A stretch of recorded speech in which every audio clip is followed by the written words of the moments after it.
Agora sim, vamos lá. Bom dia a todos, bom dia, alunos, bom dia, monitores. Vamos então para o nosso curso aqui na Universidade de São Paulo, né? E nós temos o nosso curso de noções de oceanografia. E a primeira parte do curso é com as aulas de oceanografia física. Hoje temos as duas aulas é sobre oceânica. Meu nome é Joseph Ferrari, tá? E aqui está meu e-mail. Eventualmente, quem tiver interesse em alguma troca de ideias, informações, perguntas, poderá utilizar este meu e-mail. Bom, começamos o nosso curso. E o curso é sobre oceanografia. E, inicialmente, eu gosto de frisar a importância da sonografia. Para começar, primeira informação: 71% da área da Terra é coberta por mares e oceanos, e apenas 29% por terras. Esse dado por si só mostra a importância dos oceanos e da oceanografia. Bom, oceanografia é o estudo científico dos oceanos. E por que esse estudo é importante? Bom, aqui eu relacionei alguns aspectos, provavelmente tem mais alguns, né? Mas está aí. Primeiro, os oceanos são fontes de alimento, né? Historicamente, sempre a humanidade conseguiu obter muitos alimentos a partir do oceano, seja através da pesca, seja mais recentemente através da maricultura. Nós sabemos que tanto a pesca como a maricultura devem ser realizados com bases científicas, né? Para que não haja perda de estoques, para que não haja poluição em áreas que são cultivadas, né? Então, esse é o primeiro aspecto fundamental. Outras vantagens do oceano: a possibilidade de extrair produtos químicos, né? A começar pelo sal, né? Então, e outros produtos também são obtidos do oceano, certo? Agora, mais recentemente, nós temos a opção de obter água potável, né, do oceano, né, através da dessalinização da água do mar. Essa técnica era muito cara. É um esquema que não era factível economicamente. Né? Nós sabemos que na última década, principalmente, vários países adotaram a opção, né, de extrair água para consumo humano a partir do oceano. Certo? E, evidentemente, tem uma série de aspectos científicos importantes, né, mas é uma opção que, inclusive, acredito que o país também poderá adotar no futuro, né, em regiões que haja pouca disponibilidade de água doce, é uma opção. Também extrair energia do oceano. Né? Cada vez mais são desenvolvidas técnicas para tirar energia limpa, né? que não deixa resíduos, né? Seja através do movimento das marés, seja ondas, variações da temperatura no oceano. Há várias opções de obter energia. E a oceanografia está aí para ajudar nesse tipo de solução. Né? Vamos lá, outras utilidades do oceano. São vias de transporte. Né? Nós sabemos que, historicamente, sempre houve muito transporte marítimo, apesar que, nos últimos anos, o transporte aéreo é cada vez mais utilizado pelas pessoas, mas o transporte de grandes cargas, né, de grandes volumes, de combustível, muito realizado por meios oceânicos, que também viagens de turismo, né, de pessoas, de lazer, são feitas pelo oceano. Né? Destinação de materiais poluentes. Muitas cidades no litoral, né, utilizam emissários submarinos de esgotos. Então, jogam todos os esgotos domésticos, né, em uma certa região do continente, né, longe do continente, quer dizer. Né, e, certamente, é uma das soluções mais interessantes que tem, porque o mar é um excepcional depurador dessa poluição, mas tudo precisa ser feito com uma tecnologia bem definida, bem conhecida, para que a pluma de poluente, né, de dejetos não volte para o continente, né? Quando voltar já esteja completamente diluída, né? Vamos lá. Os oceanos influenciam o clima. São outros estudos muito importantes. Tá? Nós sabemos que, por exemplo, o inverno do hemisfério sul é mais ameno, em geral, do que o inverno do hemisfério norte. Né? Por quê? Porque no hemisfério sul nós temos uma cobertura de oceanos muito maior do que no hemisfério norte. Então, no verão, esses oceanos recebem calor, né? Eles captam esse calor e devolvem para a atmosfera no inverno. Então, o inverno no hemisfério sul tem uma fonte de calor adicional em relação ao inverno no hemisfério norte. E por isso que o inverno no hemisfério sul, em geral, é mais ameno. Certo? Vamos lá. Obras de engenharia costeira. Né? Hoje em dia, a sociedade não aceita mais uma obra, né, mal realizada, ineficiente. Se for para construir uma marina, um quebra-mar, um porto, tudo tem que ser feito com um estudo oceânico, oceanográfico, né? É de boa qualidade, né? Para que não haja impacto ambiental, para que não haja a própria paisagem não seja prejudicada. Tudo isso a geografia participa também. Oceanos, as atividades militares, infelizmente. Né? Então, isso também requer estudos científicos importantes. Bom, e o melhor de tudo, lazer e turismo. Né? Hoje em dia, a sociedade não aceita uma praia poluída, né? Área costeira degradada. Então, a oceanografia participa bastante desse tipo de estudo. Então, está aí alguns aspectos importantes da oceanografia que nós temos tatuado, felizmente, cada vez mais. Né?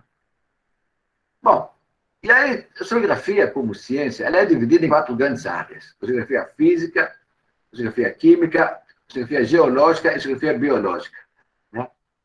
Trata dos aspectos físicos do oceano, da dinâmica do oceano, ou depois se trata da parte da composição da água do mar, da poluição, ou depois, da parte geológica, eu vou tratar de erosão costeira, de sedimentação, né?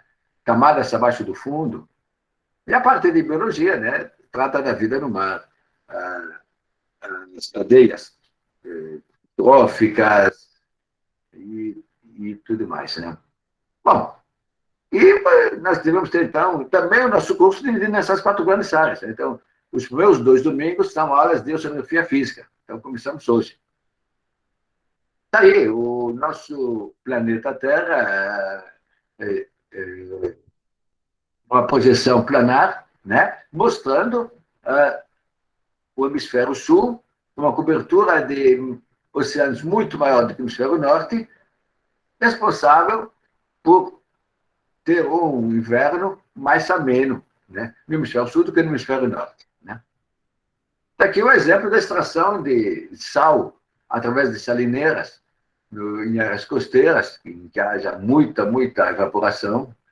Cabo Frio, por exemplo, é um lugar que tem muitas salineiras. No nordeste do país também temos muitas salineiras, certo? Extração de produtos a partir do oceano. Bom, vamos começar, então, especificamente a parte da oceanografia física. Quais são os objetivos da oceanografia física? Bom, nós temos aqui relacionados 7 objetivos principais das nossas pesquisas e estudos. Vamos lá. Primeiro, conhecer as propriedades físico-químicas da água do mar. Então, eu preciso caracterizar o meio que eu vou desenvolver estudos, pesquisas, trabalhos. Né? Então, eu preciso conhecer os valores de temperatura, salinidade, densidade da água do mar, certo? Então, assim, eu caracterizo plenamente o meio que eu vou desenvolver o meu trabalho. Segundo tópico, desenvolver técnicas de medições de variáveis no oceano. Né? Hoje em dia, quem detém a liderança do conhecimento científico, da tecnologia, são os países que têm grandes bancos de dados, certo? Você não consegue fazer nada em ciência se você não tiver informações precisas, bancos de dados realmente modernos, de fácil acesso, certo? Quer dizer, já conhecer todos os sistemas de correntes e marés da melhor forma possível, através de dados históricos, por exemplo, medições anteriores, né? Isso é muito importante. E a gente desenvolve muito. E hoje em dia a tecnologia é muito importante em matéria de equipamentos. Equipamentos cada vez mais precisos, né? Que armazenam as informações em computadores e assim por diante. Vamos lá. Depois, a gente precisa conhecer a propagação de ondas de som e de luz no oceano. Para comunicação, localização, né? Ou para efeitos físicos e biológicos, né? Então, nós precisamos conhecer ondas mecânicas e ondas eletromagnéticas, como que se propagam no oceano. Certo? A seguir, conhecendo as propriedades, sabendo como fazer medidas, né? Sabendo propagação de ondas. Ponto seguinte, massas d'água e dos tipos d'água. Certo? Então, eu já posso, então, catalogar, né, massas d'água no oceano. Né? O que são massas d'água? Que é um paralelo muito próximo a massas de ar na atmosfera. Né? A gente ouve a previsão meteorológica, né, normalmente, né? O que dizem? Diz que ar polar avançando pelo sul da América do Sul. Massa de ar. É uma parte da atmosfera tem valores de temperatura e umidade, né, e pressão dentro de certa faixa. Né? Então, essa é uma massa de ar, uma parte da atmosfera, com certas características que está se deslocando. Professor, Sim? perdão, Sim? atrapalhar. Só que o pessoal falou que você está travando um pouquinho. Talvez, se você desligar a sua câmera, a conexão melhore um Tá bem. pouco. Está bem, sem problema. Certo? Obrigada. Sem problema. Perfeito. Vamos continuar. Qualquer problema, por favor, pode me avisar. Muito obrigado. Vamos melhorar o máximo possível. Então, né, a parte de classificação das massas de água. O que é uma massa de água no oceano? Uma parte do oceano, né, que tem valores de temperatura, salinidade e pressão dentro de certa faixa. Tá? Então, a gente vai classificar as massas d'água. O quinto objetivo da geografia física é o mais importante, né? Nós temos interesse em conhecer todas as formas de movimentos no oceano, correntes, ondas, marés. Esse é o nosso objetivo principal. Certo? Então, e a gente fornece as informações para todas as outras áreas da geografia e outras áreas da ciência. Por exemplo, a gente conhece o sistema de correntes, né? A gente vai informar para o cientista químico por que um poluente está se deslocando para uma certa região. Certo?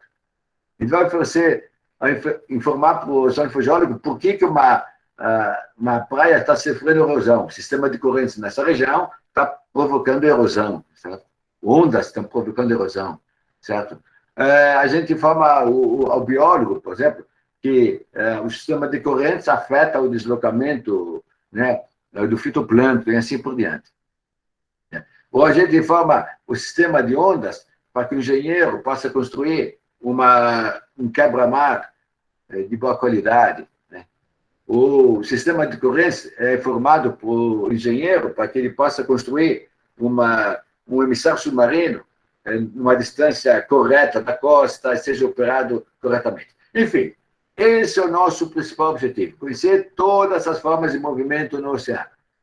Para atingir esse objetivo, nós temos a ajuda de duas grandes áreas do conhecimento, a meteorologia e a astronomia, que são objetivos 6 e 6, 6 e 7. Né? Por que é importante a interação?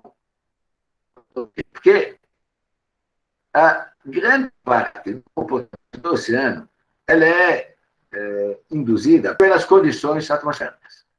Dependendo do sistema de ventos, eu vou ter correntes no oceano. Dependendo da radiação solar, o comportamento do oceano vai ser de uma forma. Então, a nossa interação com a meteorologia é muito, muito grande. E também com a astronomia, né? Dependendo da posição do Sol e da Lua, eu tenho fluxo e refluxo das marés. Né?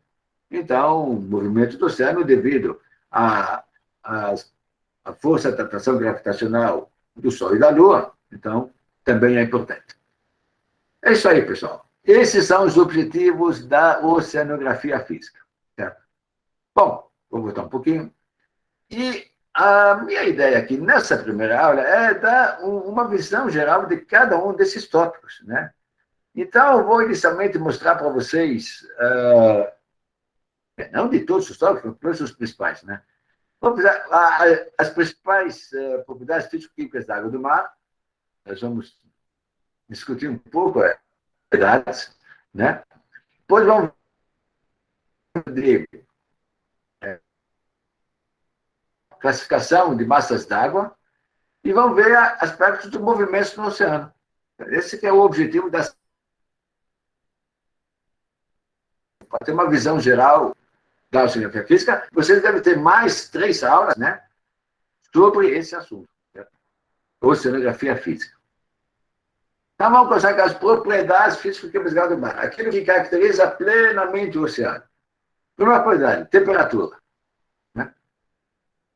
Nós temos muito interesse em temperatura e salinidade, pois caracterizam, identificam os tipos de água e depois das massas d'água. Né? Bom, a temperatura no mar aberto, longe da costa, varia basicamente entre -2 e mais 30 graus Celsius. Pode ver que a faixa de temperaturas no oceano é muito mais limitada do que na atmosfera, mesmo na superfície da atmosfera, mesmo na altitude zero. Né? Facilmente, né, na atmosfera, na superfície da atmosfera, nós temos temperaturas -10, -20 graus, invernos muito rigorosos em alguns lugares. Facilmente temos 40, 42 graus, temperaturas máximas na superfície da atmosfera. O oceano, os limites são bem menores. Realmente, o oceano é um grande regulador térmico das condições climáticas do nosso planeta. Bom, por que eu tenho esses limites? Vamos lá. Limite inferior, -2 graus Celsius. Um pouco abaixo do 0 graus Celsius, que é o ponto de congelamento da água pura. Por que é um pouco abaixo? Por causa da presença do sal. Do sal, a temperatura de congelamento da água do mar é -2 graus Celsius. Certo? Aliás, a água é um dos poucos elementos na natureza em que a forma sólida tem densidade menor do que a forma líquida. Então, o gelo flutua na água. Né? Bom, e o limite superior, mais 30 graus. Longe da costa, quer dizer, na costa ainda pode ultrapassar um pouco esse valor. Mas, longe da costa, muito difícil eu ter temperatura acima de 30 graus. Por quê? São algumas características que estão aqui listadas. Vamos ver. Está aqui. O calor específico da água, a capacidade de derreter calor. Ou a condutividade térmica, a capacidade de conduzir calor. Ou a mistura de água. Você mistura uma água, mistura duas águas com temperaturas diferentes, a água da mistura vai ter uma temperatura intermediária. Então, esses 3 aspectos, né, são algumas das causas que limitam, né, a temperatura máxima em 30 graus. Né? A capacidade de reter calor, a capacidade de conduzir calor e a mistura de águas. Agora, muito importante também é a evaporação. Mais da metade da energia recebida nas camadas superiores do oceano é usada para evaporação. E o restante para baixação de temperatura. Então, essas 4 causas, calor específico, condutividade térmica, mistura e evaporação, são os responsáveis por ter o limite máximo de mais 30 graus Celsius. Está aqui o mapeamento da temperatura média no oceano, na superfície, em julho. Né? Está aqui a nossa escala de cores, -2 a mais 32, certo? parte mais quente, evidentemente, nas baixas latitudes, a parte mais fria nas regiões polares, certo? Isso aqui em julho, né? Se eu for ver em janeiro, né, evidentemente, eu tenho um deslocamento da faixa mais quente e um pouco para o sul, né? Então, esse esquema de janeiro e julho, né, praticamente, tem um padrão similar, apenas com o deslocamento da, da faixa mais quente de acordo com o verão de cada hemisfério, né? Agora, tem mais um aspecto interessante na temperatura de superfície. Olha, na superfície, nas baixas latitudes, eu tenho temperaturas mais baixas no lado leste dos oceanos. Veja o Atlântico Sul aqui.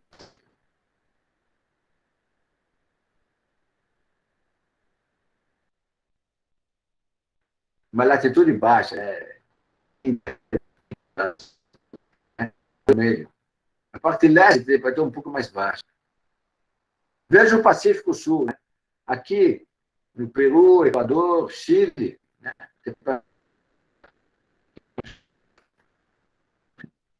Por quê? Porque isso é devido ao sistema de ventos, né? Que impulsiona as águas para longe da costa. Aí, nessas regiões, as águas afloram do fundo para a superfície, né? Vem com temperatura mais baixa e acaba apresentando uma temperatura mais baixa do que do lado oeste dos oceanos. Aí isso é um aspecto dinâmico muito importante, né? Essas águas mais frias que afloram nas baixas latitudes do lado leste dos oceanos. Evidentemente, vocês agora têm o livro de noções de oceanografia, podem ver todas essas explicações, né, bem detalhadas também no nosso livro. Bom, logo depois de temperatura, eu tenho interesse na salinidade. O que é a salinidade? Quantidade total de sal de substâncias dissolvidas na água do mar. Né? É dado em gramas por quilograma ou partes por mil, ou unidades práticas de salinidade, UPS. Né? Salinidade nos oceanos varia normalmente entre 33 e 37 partes, ou seja, entre 33 e 37 gramas de sal em cada quilograma de água do mar. Grama por quilograma ou partes por mil, né? Parte por mil é muito parecido com porcentagem, né? Porcentagem é parte por 100. Aqui nós temos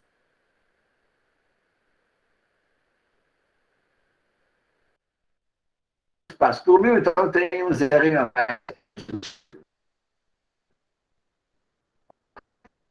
Números de relações de salinidade são muito importantes, pois caracterizam muito bem a água do mar. Isso é importante para a gente. Bom, a oceanografia é uma ciência experimental, mas não é uma ciência de laboratório, assim, só de laboratório. Então, nós temos exceções, assim, seguidamente, nos aspectos que nós analisamos. A salinidade, por exemplo.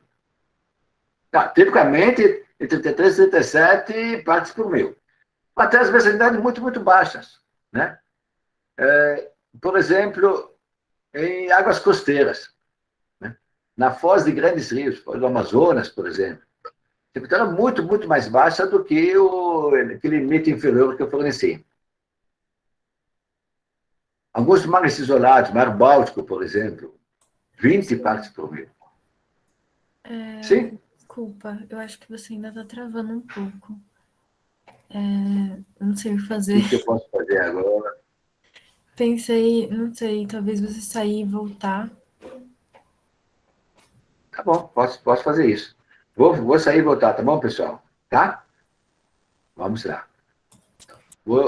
2 minutos já estou de volta.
Bom, pessoal, eu já estou voltando aqui. Vou colocar a minha apresentação. Vamos retomar. Desculpe, realmente aí a culpa não é nossa. Está com algum problema de conexão que não deveria ocorrer, Ah, porque ninguém, acontece às vezes. às vezes acontece, é verdade.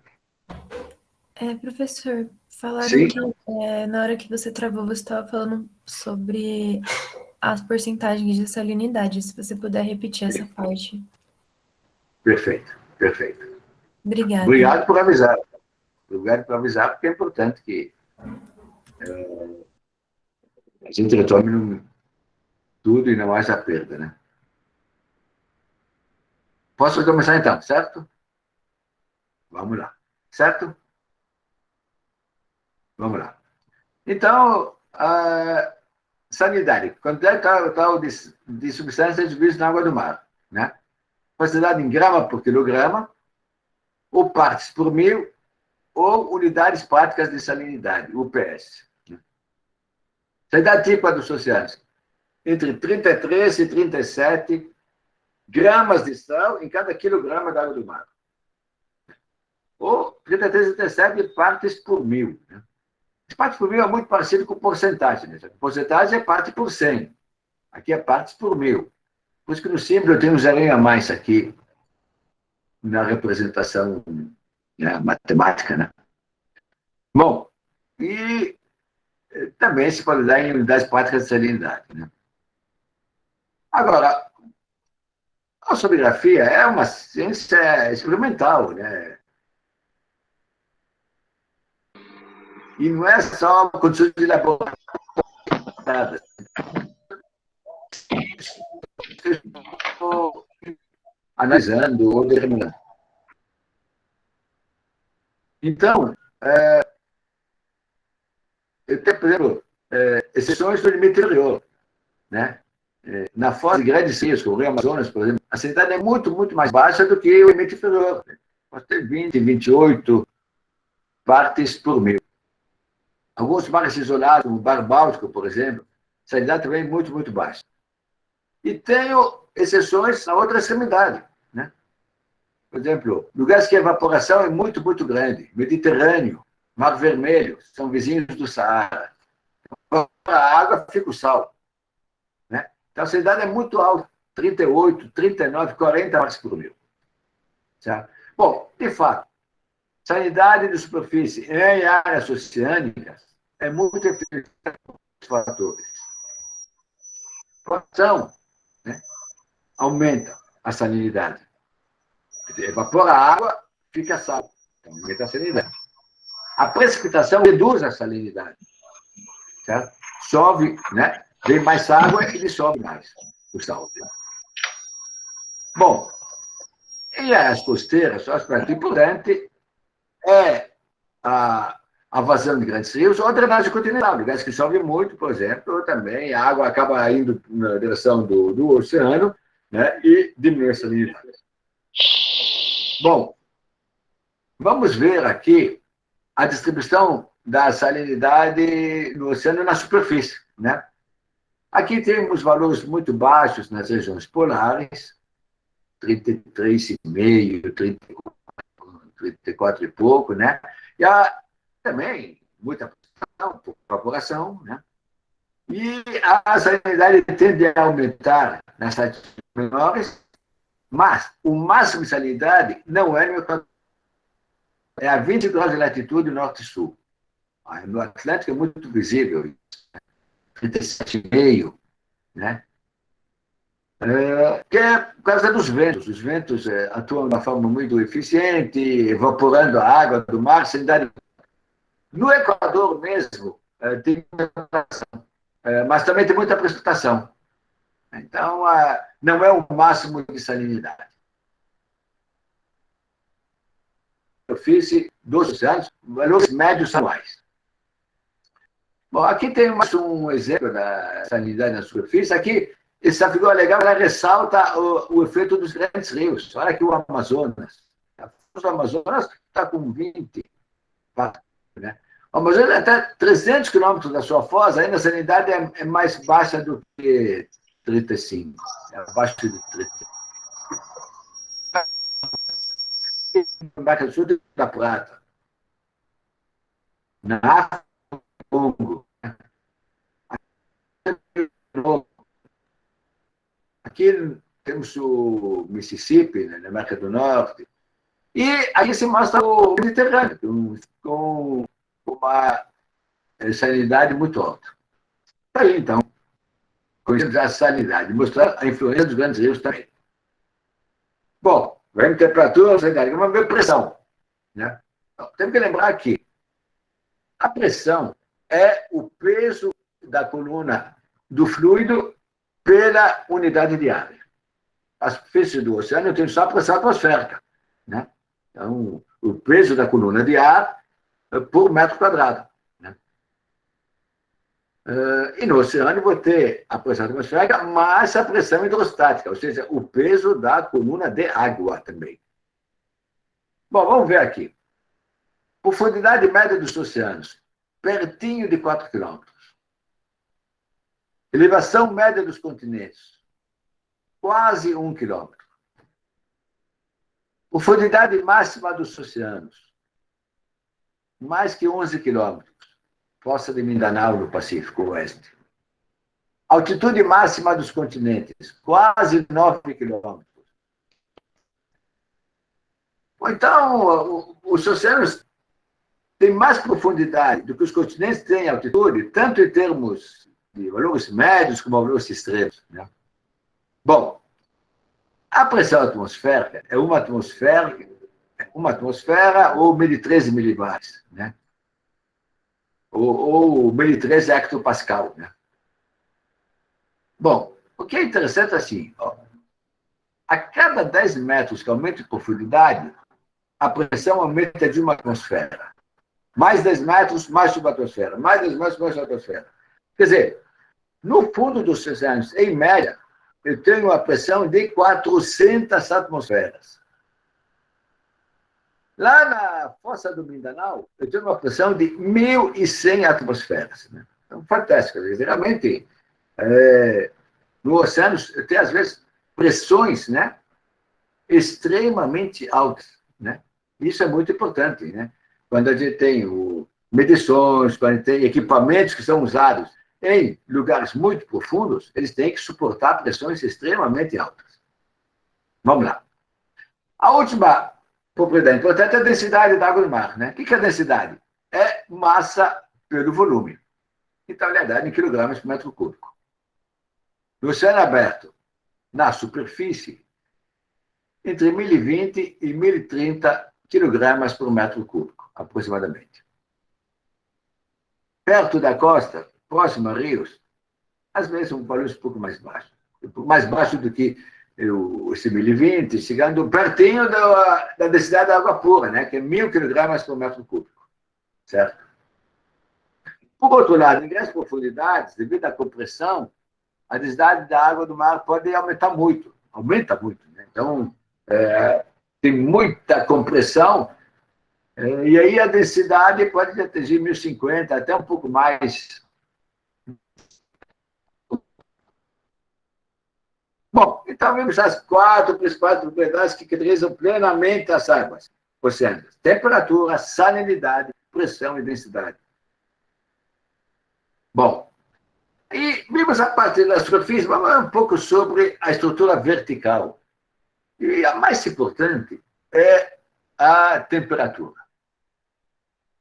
Nas baixas e médias latitudes, eu vou ter 3 camadas no oceano. Camada superior, chamada camada de mistura. Uma camada intermediária, chamada termoclina principal. E uma camada profunda, chamada camada de fundo. E nas altas latitudes, não tenho 3 camadas. A temperatura é praticamente uniforme na vertical. Vamos ver como é que isso acontece. Aqui temos a variação típica da temperatura da água do mar com a profundidade. É muito importante aqui o gráfico da direita.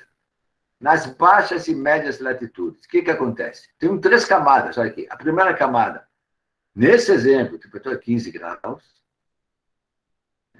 A segunda camada, uma queda brutal da temperatura. E a terceira camada, a camada do fundo, uma queda muito suave.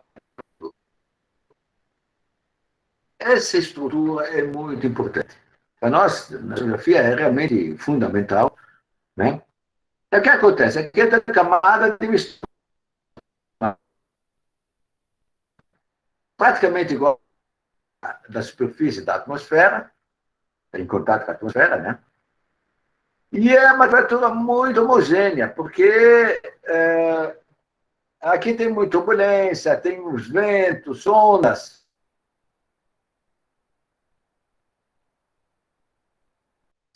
Né? E aí mistura bem as águas, fica. Né?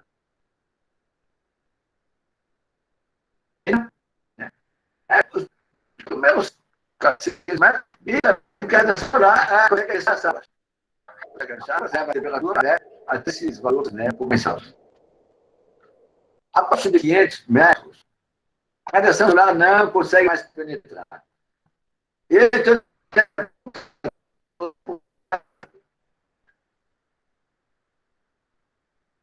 de 15 a 5 graus, em cerca de 1 quilômetro, praticamente. Essa é chamada termoclina. O nome que a gente quer. Termoclina principal. No oceano, que tem uma queda de temperatura muito acentuada, porque a radiação solar não consegue mais penetrar no oceano. Mas, no fundo, temos a camada do fundo. E aí, a temperatura decai suavemente com a profundidade, que no nosso exemplo é de 5 para 4, 3 graus. De 3.000 para 8.000, 9.000 metros. Isso é muito importante. Por outro lado, em altas latitudes, latitudes polares, a radiação solar não é tão efetiva para aquecer as águas. Aí tem uma temperatura praticamente homogênea com a profundidade, mas queda muito suave.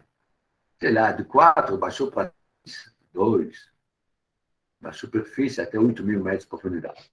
Bom, essa é a estrutura vertical da temperatura.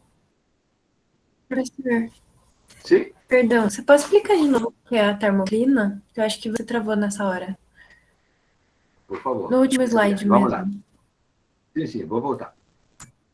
Obrigada. A termoclina é uma camada intermediária no oceano em que eu tenho uma queda muito acentuada da temperatura com a profundidade. Certo? Já falei aqui. A superfície solar aquece a água. A turbulência mistura bem a água. Então fica uma temperatura homogênea, camada de superfície. Abaixo da superfície eu tenho a termoclina, que é uma camada que tem uma variação de temperatura, um gradiente de temperatura muito intenso. Certo? Aqui, baixou 10 graus em 2 quilômetros. Essa é a termoclina. A termoclina é a camada do fundo, né? E a temperatura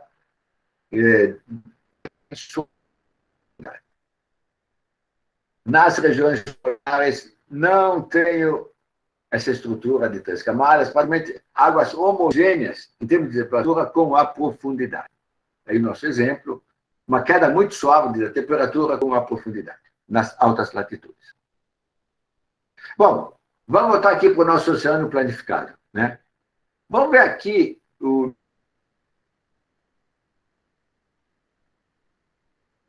Atlântico, fazer um corte norte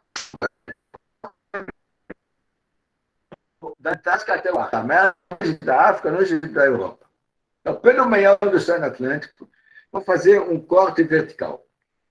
Está aí as isotermas, médias anuais de temperatura no Oceano Atlântico, longe dos continentes. Olha aqui, a isoterma de 25 graus, depois 20 graus, 15, 10 graus Celsius, 5, 4, 3, 2, 1. E aqui, muito interessante, nos mostra aqui.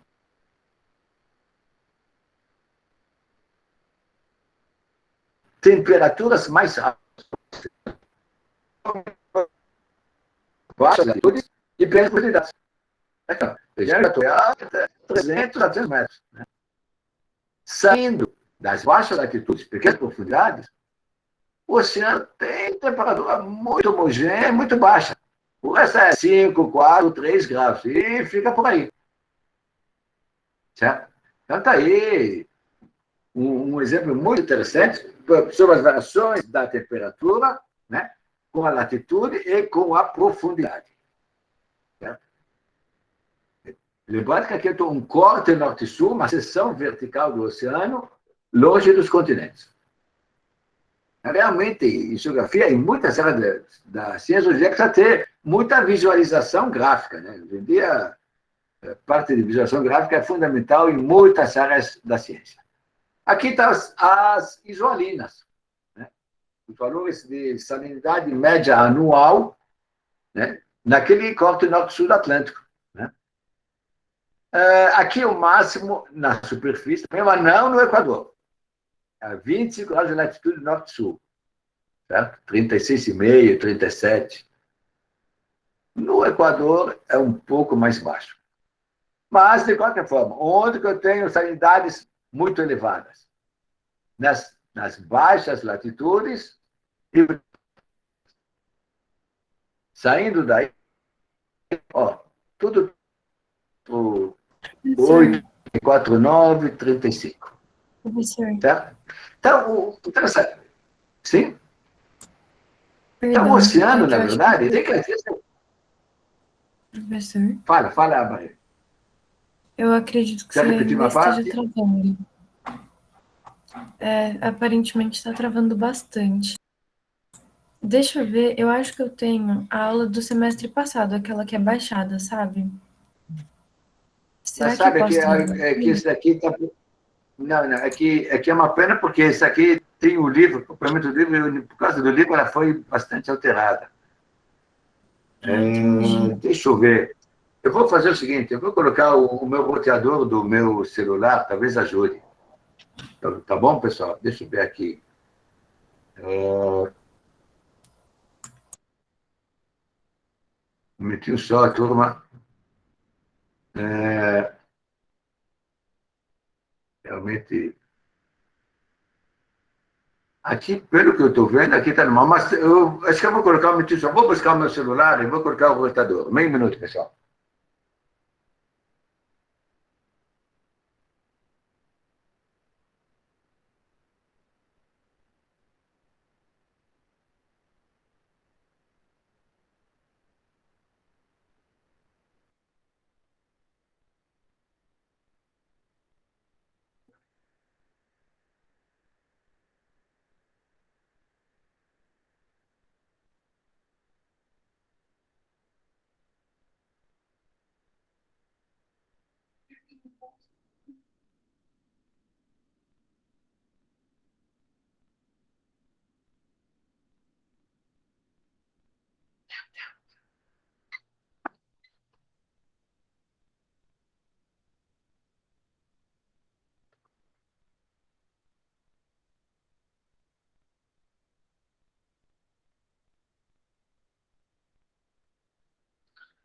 Bom, pessoal, eu estou colocando aqui o roteador. Às vezes, raramente acontece esse problema e acabo usando o roteador do celular e muitas vezes melhora, né? Vamos ver.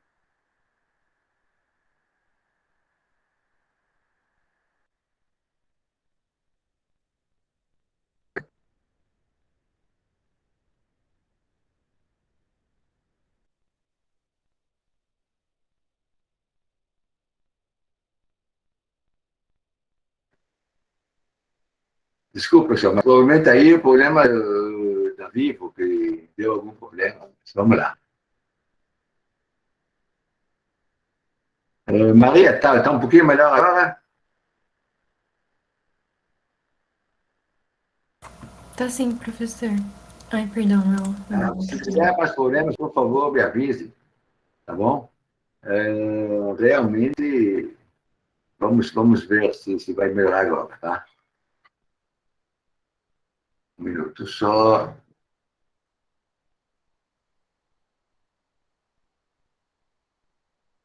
Vamos ver se vai melhorar. Espero que melhore. Bom, então eu estava mostrando aqui o corte norte-sul, né, do Oceano Atlântico, né, desde a Antártica até o Ártico, longe dos continentes. Então, aqui, esse corte está mostrado nessa figura, né? Aqui a latitude desde 70 sul até 60 norte, profundidade de 0 até 5.000 metros. Aqui as isotermas, aqui 25, 20, 19, né? Mostrando que eu tenho temperaturas mais baixas, né? Temperaturas mais baixas, longe, aqui, longe do Equador e nas grandes profundidades. Onde eu tenho temperaturas mais altas, nas baixas latitudes, pequenas profundidades. Aí, típico, né, do comprimento do nosso oceano. O Oceano Atlântico aqui, mostrando essa isotermas médias anuais. Né? Agora, a visualização tem que estar muito bom na oceanografia também, em muitas áreas do conhecimento. Né? Aqui estão as isolinas, as isolinas de mesma salinidade. Né? Então, sabemos aqui, a salinidade não é máxima no Equador, na superfície, é 25 graus de latitude do norte-sul, passa o 36,5, chega a 37. Mas, de qualquer forma, temos salinidades mais altas, em baixas latitudes, pequenas profundidades. Saindo das camadas aí dessa região, aqui quanto é 34,8, 34,9, não varia muito, não. Está aí, né? Mostrando que o nosso oceano, né, ele tem características muito homogêneas, né? As variações são suaves das propriedades, né?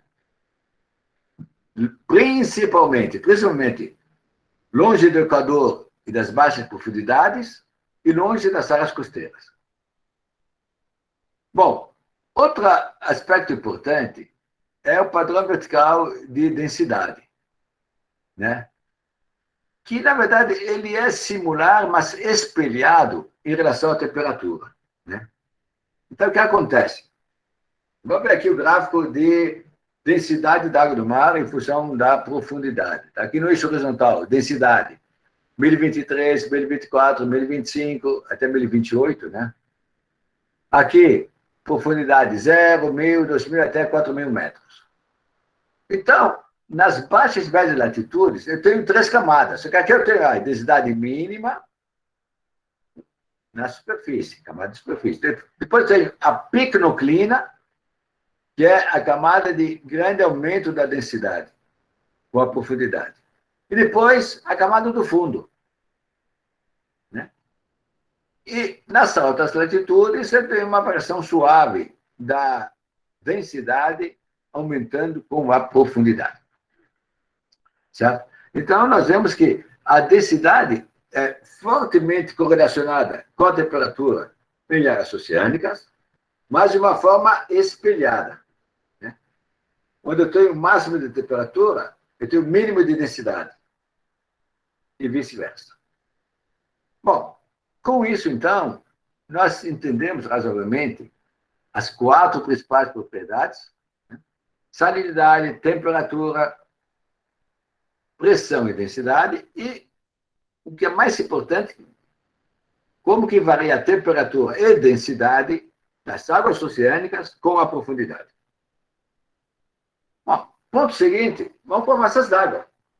Vamos classificar as massas d'água no oceano. E vamos ver o que é um diagrama TS. Bom, o número limitado de combinações particulares de potência acontece nos oceanos. Por quê? Que a maioria das massas d'água adquire propriedades na superfície, em altas latitudes, devido à influência do clima, e depois se deslocam e levam consigo as propriedades originais. Uma massa d'água é caracterizada pela combinação característica das propriedades: temperatura, salinidade e pressão. Não.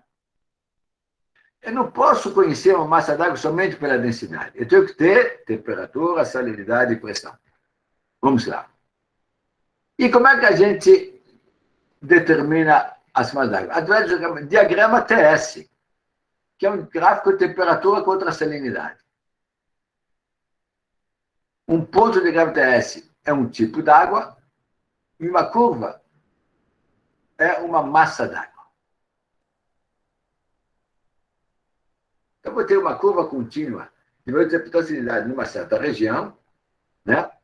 Nesse diagrama TS, eu vou ter o reconhecimento dos tipos d'água e das massas d'água. A massa d'água tem uma faixa de potabilidades associadas a ela. Vamos ver aqui. Bom, então, como é que os sociólogos fizeram para classificar as massas d'água? Muito, muito simples. Colocaram no gráfico, no eixo, a temperatura, no outro eixo, a salinidade. Aqui, temperatura, -2, 0 até 20 graus. Salinidade, 34, 35, 36. Então, a massa d'água central do Atlântico Sul tem valores de ITS ao longo dessa linha. Essa é uma massa de água. A água central do Atlântico Norte tem valores de ITS ao longo dessa linha. É uma massa de água, certo?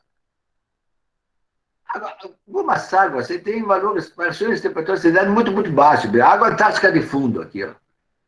Aí a gente chama tipo d'água.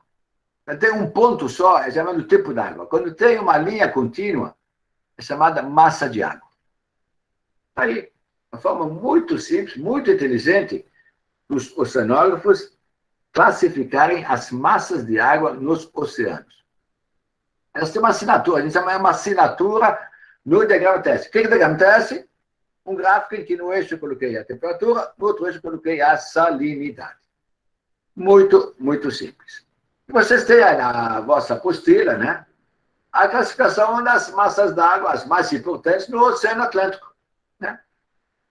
Aqui, as massas d'água, a sua temperatura, a profundidade em que ela flui normalmente, os valores de temperatura, salinidade dentro dessas faixas. Né? Água antártica de fundo, água subpolar antártica, água intermediária antártica. E água central do Atlântico Sul. Então, são aqui as outras águas do Atlântico Norte, depois água tropical, água costeira. Tudo muito bem catalogado, milhares e milhares de medições que nós fizemos, nós fazemos sempre, e nós temos, então, a classificação das massas de água. Nos oceanos, aqui eu apresentei o oceano que é mais importante para nós, que é o Oceano Atlântico. Muito bem, então, estamos construindo o nosso crescimento, tá já? Vimos essas propriedades, vimos como os caras variam. Colocamos os diagramas TS e vimos que eles sempre ocupam umas linhas meio definidas, né? Então, isso caracteriza as massas de água. E está aí os valores típicos, né, das massas de água no Oceano Atlântico. Muito bem, quer dizer, se eu for estudar a circulação do Oceano Atlântico, principalmente abaixo da superfície, eu vou ter essas massas de água se deslocando no meio que eu estou estudando. Muito bem, né? Vamos em frente. Aqui no diagrama TS, quer dizer, aqui tenho água costeira, água tropical, água central do Atlântico Norte, água mediterrânea, água profunda do Atlântico Norte, água intermediária do Atlântico Norte, assim por diante, né? Aqui todas as massas d'água dentro de certas faixas, né? Esse azul, por exemplo, é uma região que eu tenha feito medidas. Né? É o diagrama TS de uma estação. Estação que eu fiz medições, né? Aqui, a 22,5 norte, 30,5 oeste, no mês de abril, as águas que eu medi nessa área, né? Mas tem esses valores de teste nessa linha azul, né? O que me diz que nessa região tem uma água tropical, água central do Atlântico Norte e água mediterrânea.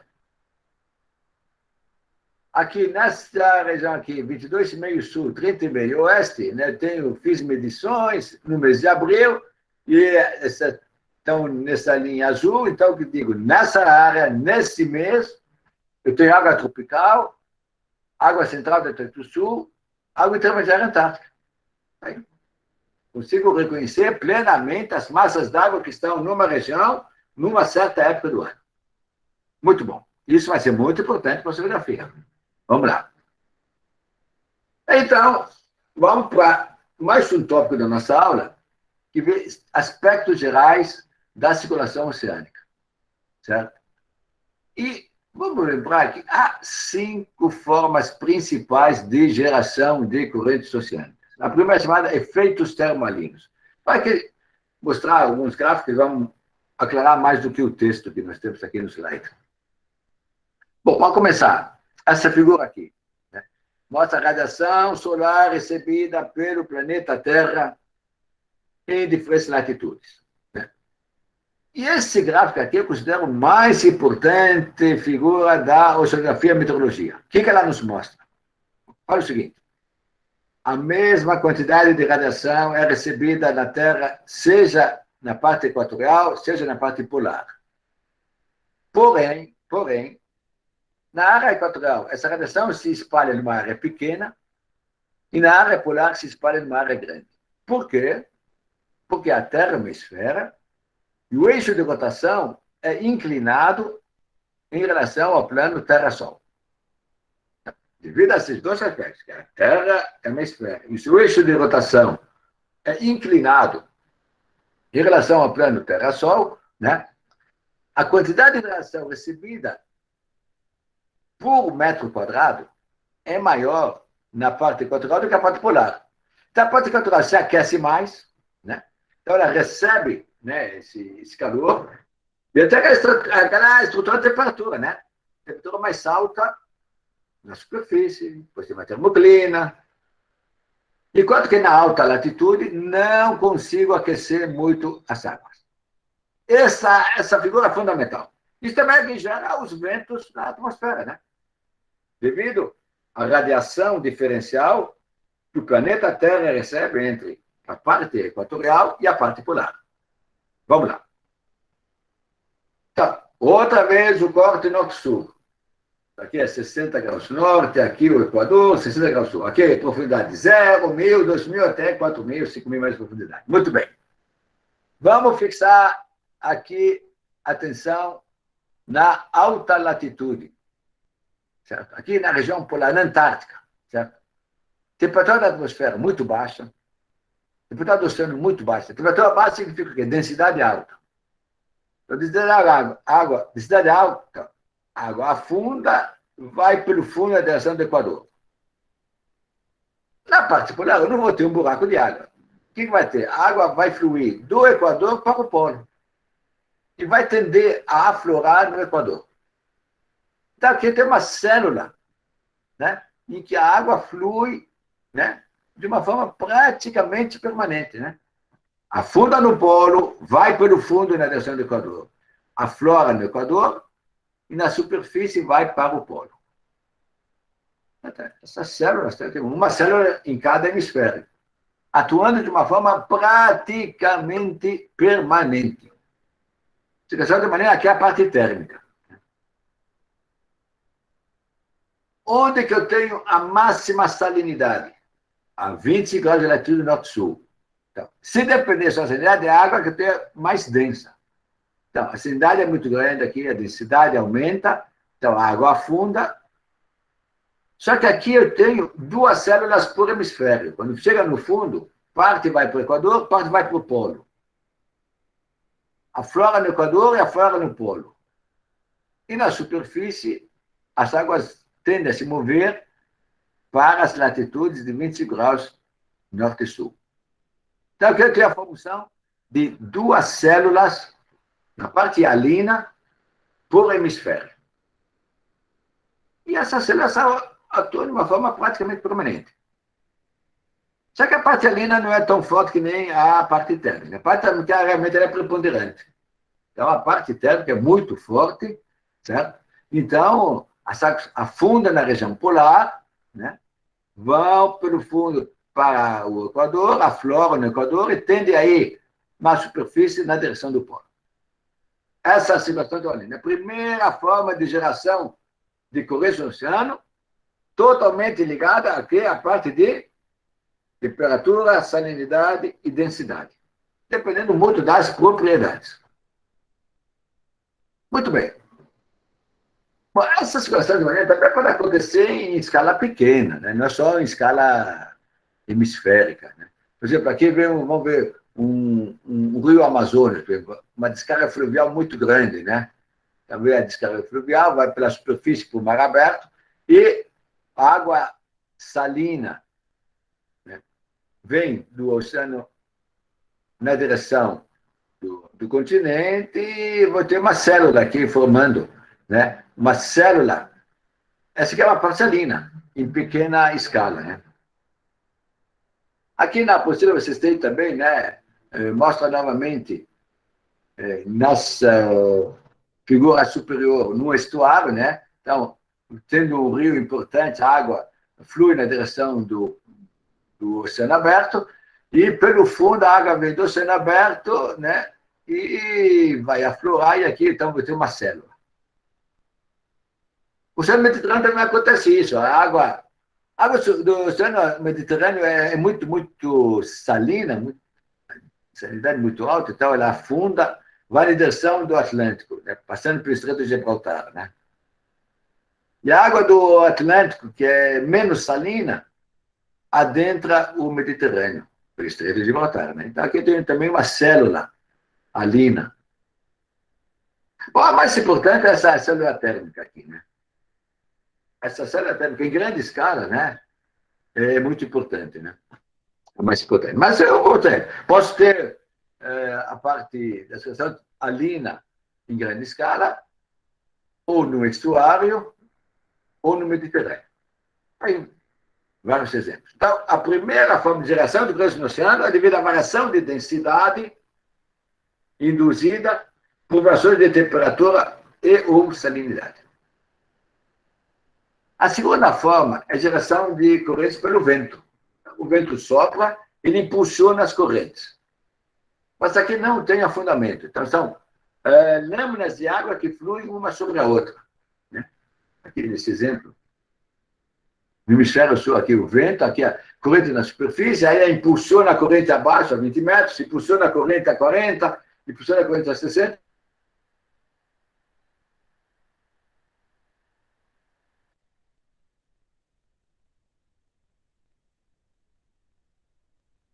Assim por diante. Certo? Então, sucessivamente, a projeção dessas correntes no lado está aqui. A superfície a 0 metro, a 20, 40, 60, 80 metros, assim por diante, né? Lembrando que a direção da corrente não é exatamente a mesma do vento. Devido à rotação da Terra, as correntes são defletidas em relação ao vento, né? E a profundidade vai defletindo cada vez mais. Então, aqui foi uma verdadeira espiral das correntes geradas pelo vento. Aqui, por exemplo, o vento, digamos, para o norte, no hemisfério sul, gerou uma corrente tipicamente para noroeste. E aí, esse ângulo vai mudando, mudando. Então, a corrente são cada vez mais fracas em profundidade e mudando de direção sucessivamente. Esse é a geração de correntes pelo atrito do vento. Eu tenho lâminas fluindo umas por outras, mas a correntes cada vez mais fracas e mudando de direção seguidamente. Devido à rotação da Terra, vai mudando a direção. Outro exemplo aqui, no hemisfério norte. As correntes, elas tendem a defletir para a esquerda no hemisfério sul e para a direita no hemisfério norte. Aqui tem um exemplo no hemisfério norte. 35 graus norte. Vento de 10 metros por segundo. Então está aqui. Tem um vento, está a corrente na superfície à direita do vento e vai aumentando a profundidade, a corrente vai ficando cada vez mais fraca e mudando de direção sucessivamente. Aí, então, as correntes geradas pelo vento, sucessivamente. Terceira forma de geração de correntes no oceano, variações horizontais da pressão atmosférica, né? Eu tenho aqui uma pressão 1.003 hectopascal, aqui 1.000 hectopascal. A pressão aqui é maior, o peso da coluna de ar é maior. Então, vou ter uma pressão maior aqui do que ali. Então, vai acelerar as águas, da pressão maior para menor. Tipicamente, com esse tipo de valores, variação de pressão nessa distância aí que eu dou como exemplo. Essa é a terceira forma de gerar, começar as correntes no meu oceano. Quarta forma, inclinações do nível médio do mar. Né? Se por algum motivo, né, o vento soprou, gerou correntes, acumulou água contra o continente, a água vai empilhar aqui. Então vai estar mais alto o nível médio do mar aqui do que ali. Então eu vou ter uma aceleração das águas, do nível maior para o menor. Então, variações do nível médio do mar também induzem acelerações, depois correntes no oceano. E a última forma, né, é a atração gravitacional do Sol e da Lua, gerando as marés. Né? Por exemplo, aqui uma figura idealizada, para a gente entender esse processo, né? Aqui eu tenho a Terra, aqui eu tenho a Lua. Digamos que esse pontilhado aqui é o oceano, cobrindo a Terra inteira, né? Hipoteticamente. Devido à presença da Lua, né, você vai atrair as águas que estão no seu quadrante. Então, a água do mar vai subir aqui. Acontece que a Terra, como um todo, também é atraída na direção da Lua. Ou seja, as águas que estão no quadrante oposto ao da Lua, também o nível do mar vai subir em relação à Terra. Atrás da tela e na frente da tela, o nível do mar vai descer.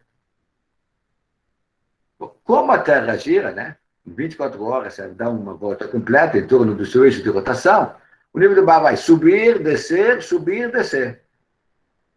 Então, tem um fluxo e refluxo das marés devido à presença da Lua. Devido à presença do Sol, acontece também isso. Então, eu vou calcular a presença do Sol e da Lua e vou calcular como que as correntes fluem e refluem no meu oceano. Bota, então, as 5 formas de geração de correntes no oceano. Lembrando que 4 são associadas à parte meteorológica, né? Aqui, parte térmica da termolina. Esfriou a água, esfriou o ar, esfriou a água. É um efeito meteorológico. Né? Fricção do vento impulsionando as correntes. Meteorologia. Variação da pressão atmosférica. Meteorologia. Desnível também que é ocasionado por correntes que foram geradas pelo vento, tipicamente. Meteorologia. E aqui o último, astronomia.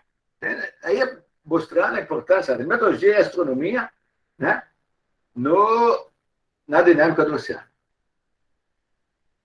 Bom, as correntes são resultantes então, desse efeito combinado de efeitos termalinos que predominam em águas profundas. Fricção do vento predomina na superfície. Os outros 3 atuam em toda a coluna de uma forma praticamente uniforme.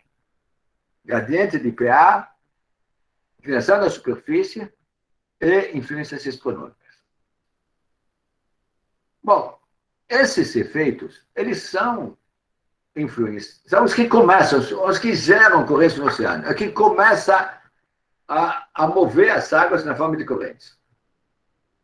Uma vez geradas as correntes, tem 2 efeitos importantes que afetam muito as correntes.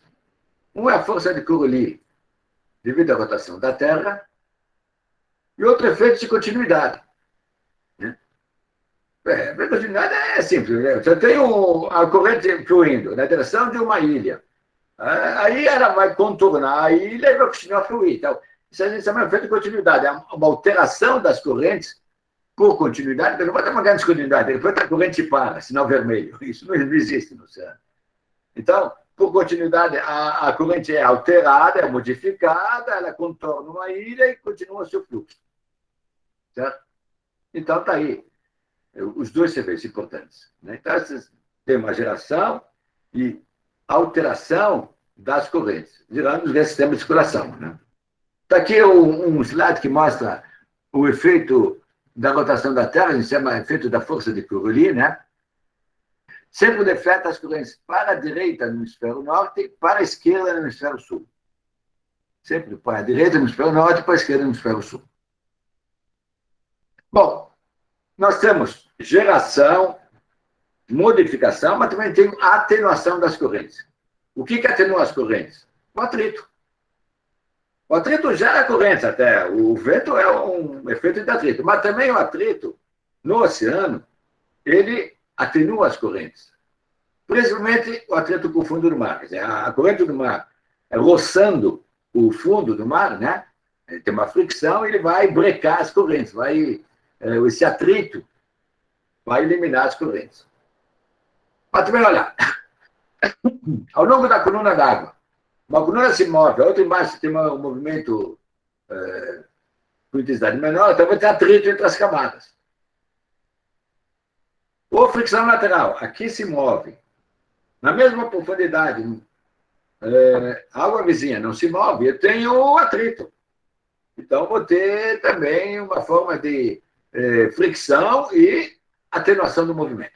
Então, seja atrito no fundo, seja atrito ao longo da coluna, seja atrito lateral, é o que é o responsável pela atenuação das correntes. Então, seguramente eu tenho geração, alteração, atenuação de correntes. Gera, atenua, altera sucessivamente. Bom, para acabar a primeira aula, vamos ver os grandes sistemas de circulação, né? Vamos descrever, e a próxima hora vocês vão tentar mais estudos sobre a dinâmica dos oceanos, né? Bom, normalmente a gente estuda o sistema de circulação dividindo em circulação de superfície e circulação subsuperfície. Aquela divisão das três camadas é fundamental. Eu vou estudar a dinâmica da camada de superfície e a dinâmica da camada do fundo. É o mais importante. A termoclina é a camada de fundo. Porque não tem uma fronteira definida. Continua tendo uma coluna d'água. Mas, normalmente, se considera a termoclina, né? Então, camada de superfície, a circulação de superfície. Termoclina e camada do fundo é a circulação do fundo. Bom, quando eu estudo a circulação de superfície, ela é muito, muito influenciada pelo vento. Aqui está o mapa dos ventos médios anuais na superfície do mar. E aqui eu tenho os centros de alta pressão, né? E os ventos giram em torno dos centros de alta pressão em grande escala. Então, aqui no Oceano Atlântico Sul, eu tenho um giro anti-horário dos ventos em relação ao centro de alta pressão. No Atlântico Norte, no hemisfério norte, eu tenho um giro horário dos ventos em torno do centro de alta pressão. Muito bem. Esses ventos, em grande escala, espaço-temporal, eles acabam gerando sistemas de correntes. Então, está aqui a correntes. Eu tenho um giro horário no hemisfério norte, no Atlântico Norte, eu tenho um giro anti-horário no hemisfério sul, do Atlântico Sul. Certo? Bom, aqui temos 4 propriedades que são comuns a todo o sistema de circulação de superfície, que são os seguintes. Primeiro, eu tenho o giro horário no hemisfério norte, anti-horário no hemisfério sul.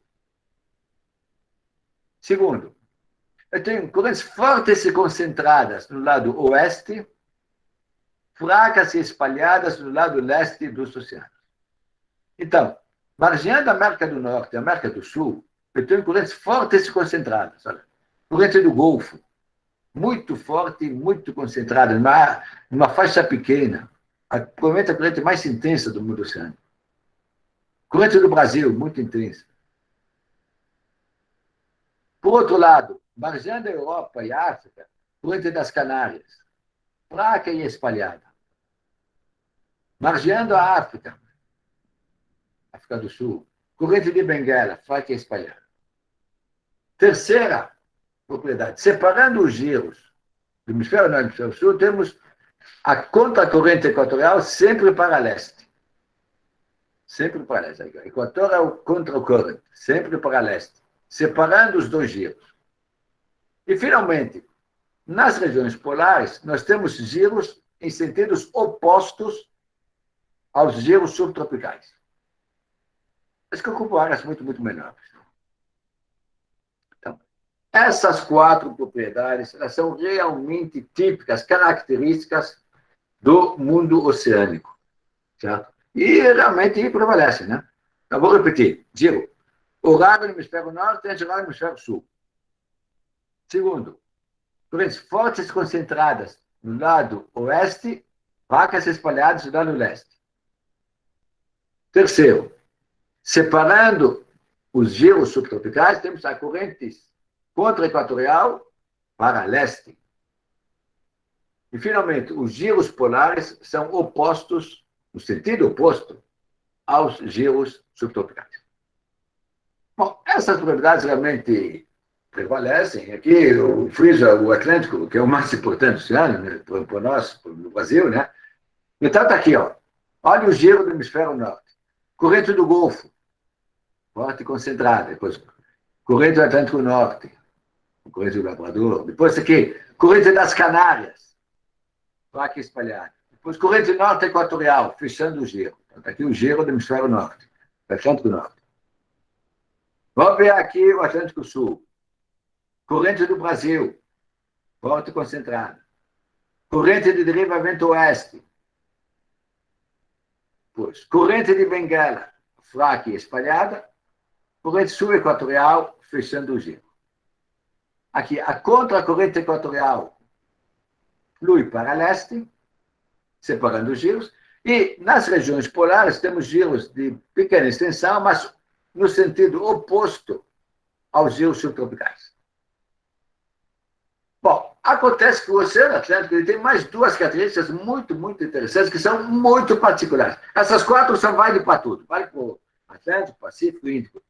Então, em particular, o Oceano Atlântico tem mais duas características importantes. Primeiro, vindo do Pacífico, as águas penetram aqui pelo Estreito de Magalhães e vão margeando a costa da Argentina. E se chocam de frente com a corrente do Brasil. Então, essa aqui é a região de maior confluência, encontro frontal de duas correntes, né? A corrente das Malvinas e a corrente do Brasil. Essa é a região de maior confluência de correntes do mundo. E outra coisa, a corrente subequatorial, que fecha o giro subtropical do Atlântico Sul, quando ela encontra aqui a costa do Rio Grande do Norte, ela se bifurca. Parte faz parte do giro, parte margeia o norte do Brasil, a corrente norte do Brasil, né? E vai e alimenta o giro do Atlântico Norte. Ela consegue até penetrar no Atlântico Norte, né? E vai alimentar o giro do Atlântico Norte. São duas características muito particulares do Oceano Atlântico, né? A confluência Brasil-Malvinas e a bifurcação da corrente subequatorial que vai, em última instância, alimentar o giro do Atlântico Norte. Para acabar a nossa aula, falta só ver a corrente, uma descrição geral das correntes no Atlântico, abaixo da superfície. E nós sabemos que a parte térmica é a mais importante, né? Então, a água vai afundar na alta latitude, vai pelo fundo na direção do Equador, e vai aflorar e vamos em frente. Bom, duas observações importantes. Primeiro, era de se esperar que houvesse uma simetria entre o Atlântico Sul e o Atlântico Norte, né? E outra coisa, as águas não afundam somente lá na latitude muito alta. Afunda a 60 graus, afunda a 55, 50 graus ainda faz muito frio. A água também afunda. Então, eu tenho praticamente 3 regiões de afundamento. A 60 graus, a 55, a 50 graus, aproximadamente. É claro que quanto maior a latitude, mais frio, afunda mais. Quanto mais baixa, a densidade é mais alta, afunda mais. Então, aqui, esse aqui afunda, depois esse aqui afunda um pouco menos, esse aqui afunda um pouco menos. Então, eu tenho, na verdade, 3 águas que vêm da Antártica e 3 águas que vêm do Ártico. Afundam e vão na direção do Equador. Isso vai ser o ponto fundamental, né? Então, água de fundo Antártica, água de fundo Atlântico Norte. As que vêm mais perto do polo, afundam mais que todas e vão na direção do Equador. Pois, a 55 graus aproximadamente, água intermediária Antártica, água intermediária do Atlântico Norte. Afunda, vai para o Equador. Afunda um pouco menos, vai para o Equador. Lá pelos 50 graus, 45 graus, ainda dá para afundar. Muito frio. Água central do Atlântico Sul, água do Atlântico Norte. Certo? Bom, além disso, eu vou ter uma água circumpolar antártica, que vai circundar a Antártica, e a água mediterrânea que penetra pelo Estreito de Gibraltar e vai na direção do Atlântico Norte. Mas tudo bem. Essas quatro massas d'água praticamente definem a circulação em profundidade, ou seja, abaixo da superfície, no Oceano Atlântico. Vamos ver só a parte de gráfico, então. Né? Então, vamos lembrar. Água Antártica de fundo, água profunda do Atlântico Norte, são as latitudes mais altas que mais afundam. Depois, água intermediária Antártica. Água intermediária do Atlântico Norte, e assim por diante. Muito bem. Era de se esperar que houvesse essa simetria. Mas não, não acontece. Por quê? Uma coisa muito interessante. Eu acabei de falar no começo da aula. No hemisfério sul temos mais mares, mais oceanos, o inverno é mais ameno. Porém, a Antártica é um continente muito maior do que o Ártico. Então, essa água mais fria que vem da Antártica é muito mais fria do que a água que vem lá do Ártico. Então, ela afunda mais. Então, essa simetria que a gente esperava que acontecesse, não acontece. Eu tenho a quebra da simetria. Então, vamos ver como é que acontece as duplas. Vamos lá. Água de fundo Antártica. A que mais afunda, vai até 40 norte. Água profunda do Atlântico Norte. Afunda um pouco menos. Né? E vai, atravessa o Equador, vai, até aflorar na Antártica. Não tem jeito, a simetria foi perdida. Vamos ver a segunda dupla. Água intermediária Antártica. Água intermediária do Atlântico Norte. Água intermediária é um pouco mais fria. Vai, se encontra onde? A 20 norte. A simetria praticamente é só recuperada na terceira dupla. Água central do Atlântico Sul, água central do Atlântico Norte. Aproximadamente se encontra no Equador. Então, essas três duplas é que definem muito bem a circulação em águas profundas do Oceano Atlântico. Bom, ainda tem água circumpolar antártica, né? Que circunda a Antártica, e água mediterrânea, que entra pelo Gibraltar, Estreito de Gibraltar, e adentra o Atlântico Norte. Certo? São as águas que mais caracterizam, né, a dinâmica do Oceano Atlântico. Né? E lembrando que nós até mostrei para vocês, né? Lá no começo, os valores de temperatura estão aí. As 8 massas d'água estão aí. Também tem água tropical, água costeira. Tudo bem, água tropical é água muito na superfície, água costeira é muito perto da costa. Mas as 8 massas d'água estão aqui. O nome delas, a abreviatura, onde que elas fluem, para os DTS, né? Olha a água antártica de fundo, -5 a +2. Olha a água profunda do Atlântico Norte, 3 a 4. São temperaturas muito baixas, mas a água que vem da Antártica tem temperatura mais baixa do que a que vem do Ártico. Então a simetria foi perdida. Certo? Vamos lá para o nosso.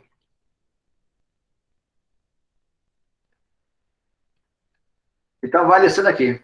A água profunda Antártica vai até 40 norte, a água profunda Atlântico Norte se assenta sobre ela e vai até a Antártica.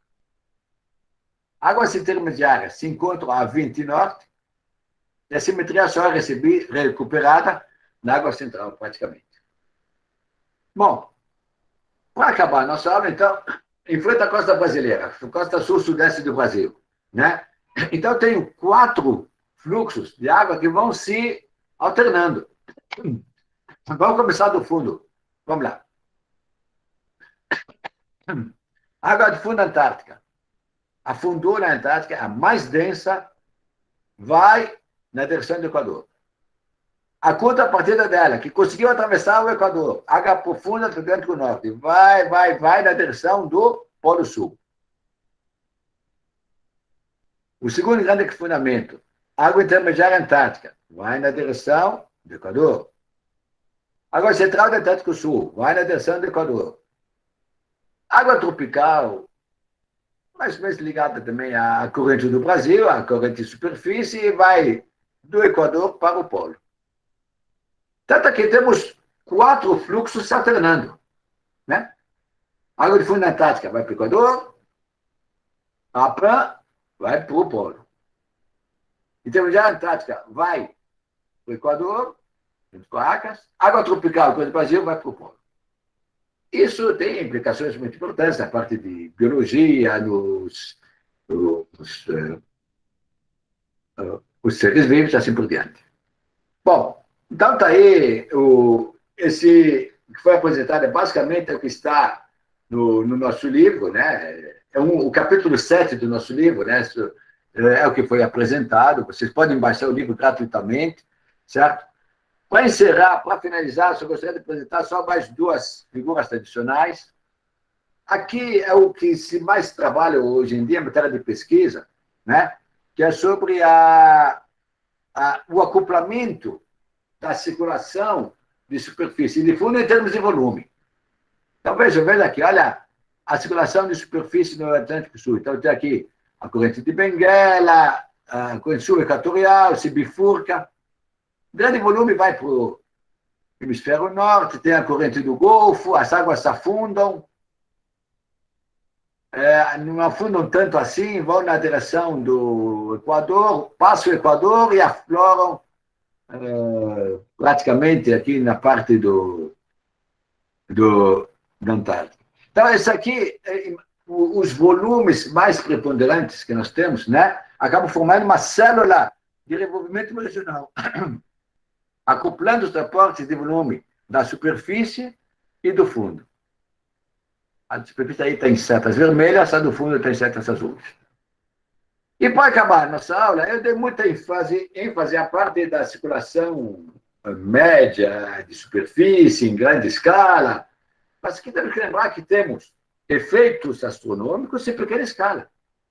Aqui eu mostro, por exemplo, na Baixada Santista, aqui o Porto de Santos, aqui a Baía de Santos, aqui as praias de Santos, e a travessia Santos-Guarujá. Aqui, a corrente de superfície na maré vazante. Então, quando a maré está vazando, então as correntes fluem fortemente na direção do mar aberto, correntes até de meio metro, 1 metro por segundo aqui no Canal do Porto, correntes muito intensas, o quê? Em pequena escala e influenciadas por efeitos astronômicos. Bom, tá aí, então, é o que eu gostaria de mostrar para vocês. Agradeço bastante o vosso interesse. Peço desculpas pelos problemas de conexão que nós tivemos. De qualquer forma, acredito que a aula esteja gravada de uma forma bem completa e vai ser disponibilizada, certo? E, bom, lembrando a vocês que vocês têm que responder o questionário de presença, é fundamental para que vocês tenham a presença na aula, computada regularmente.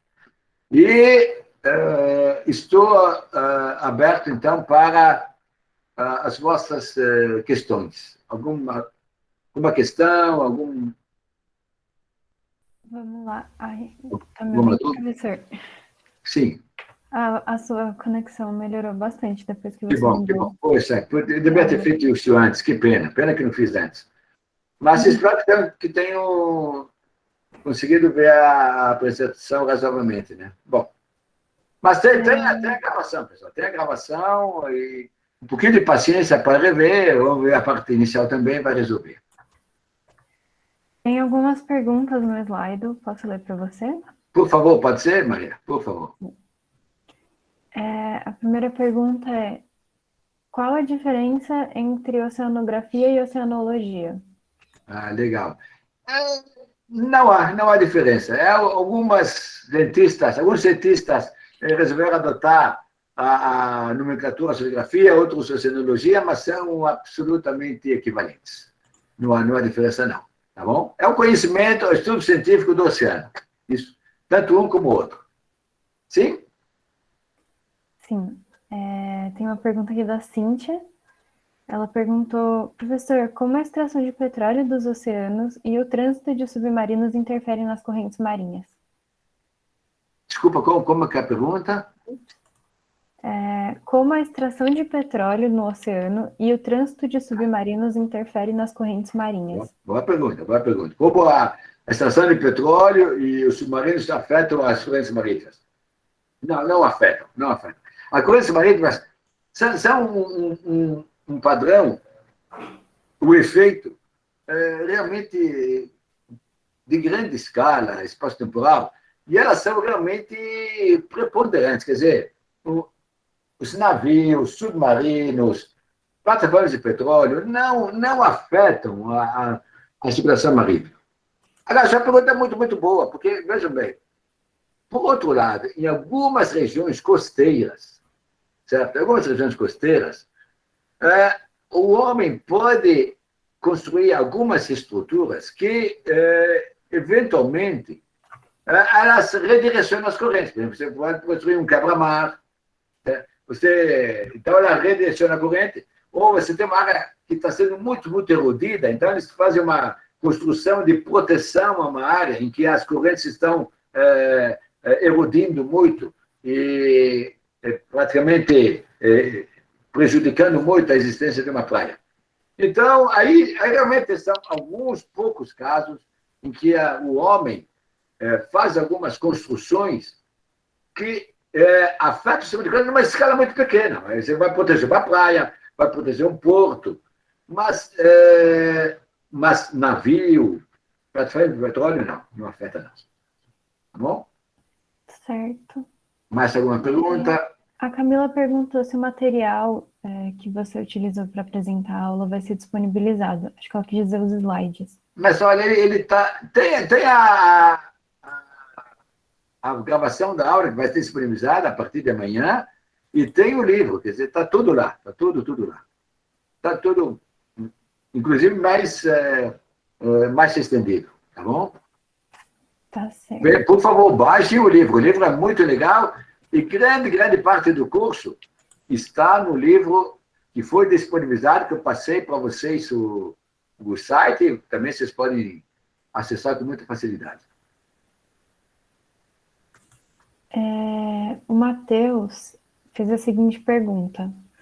Na biologia, estamos preocupados com o impacto do aumento das temperaturas na biodiversidade marinha. Na oceanografia, possui alguns projetos de intervenção? Muito importante essa pergunta. Esse está sendo um dos principais aspectos de estudo de análise da oceanografia. As variações climáticas globais. Muito só. Vou deixar aqui também o site para baixar o livro, vocês podem ver, né? Está no site do IAUSP. Bom, a pergunta. Variações climáticas globais se tornou um tema fundamental da ciência. A parte de biologia, importantíssima, porque muitas espécies dependem de condições típicas para a sua sobrevivência. Então, é fundamental, né? Nós corremos o risco de perda de espécies marinhas e também continentais devido a variações climáticas globais. Mas não é só isso. A parte física também é muito importante. Primeiro, a parte física é que mais se preocupa em medir, né, em avaliar a extensão, né, das variações climáticas. É nós que medimos as variações de temperatura, certo? E vemos como que o nível do mar está subindo, certo? Então, a gente fornece essas informações para as outras áreas do conhecimento. Agora, por que o nível do mar está subindo? Duas causas. É porque aumenta o volume, né? A água se aquece, o nível do mar sobe. E também aumenta a massa, tem mais derretimento de gelos continentais, né? Derrete o gelo no continente e a água vem para o oceano. Então, aumenta o volume e aumenta a massa. Então, os dois, um se ajuda com o outro. Muito bem, o nível do mar sobe. O nível está subindo, nós temos também grandes problemas de erosão costeira, grandes problemas de inundação de áreas litorâneas de baixa altitude, pode afetar pescadores, pode afetar comunidades que vivem nessas regiões. Enfim, se tornou um problema mundial muito sério. Agora, a humanidade tem uma capacidade extraordinária, é capaz de alimentar 6 bilhões de pessoas, também é capaz de consertar a sua casa. Então, agora nós vamos ter que tomar cuidado, geração de energia limpa, menos poluentes, menos aquecimento e arrumar nossa casa. Isso é tarefa para as futuras gerações. E cientistas também. Mais alguma pergunta, pessoal? Tem sim. Uma pergunta de um anônimo. Perguntou como acontece a transmissão de energia do vento para camadas inferiores da água? Há atrito em cadeia entre moléculas de água? Sim, é um atrito basicamente em grande escala. Então, ele impulsiona, ele roça. O vento roça sobre a água e impulsiona, empurra as correntes. Né? E aí, quando essa água se movimenta, ela roça a água que está imediatamente abaixo. E essa roça a água imediatamente abaixo. Então, são lâminas de água que vão fluindo, dependendo da intensidade do vento. Vai ser um vento forte, numa área grande, aí sim, então vou ter um impulso importante que vai gerar corrente no mar. Um vento muito fraquinho não vai fazer muita coisa, não. Agora, é importante notar que, à medida que eu vou aumentando em profundidade, a intensidade das coisas vai diminuindo. E vai mudando a direção. Isso sim.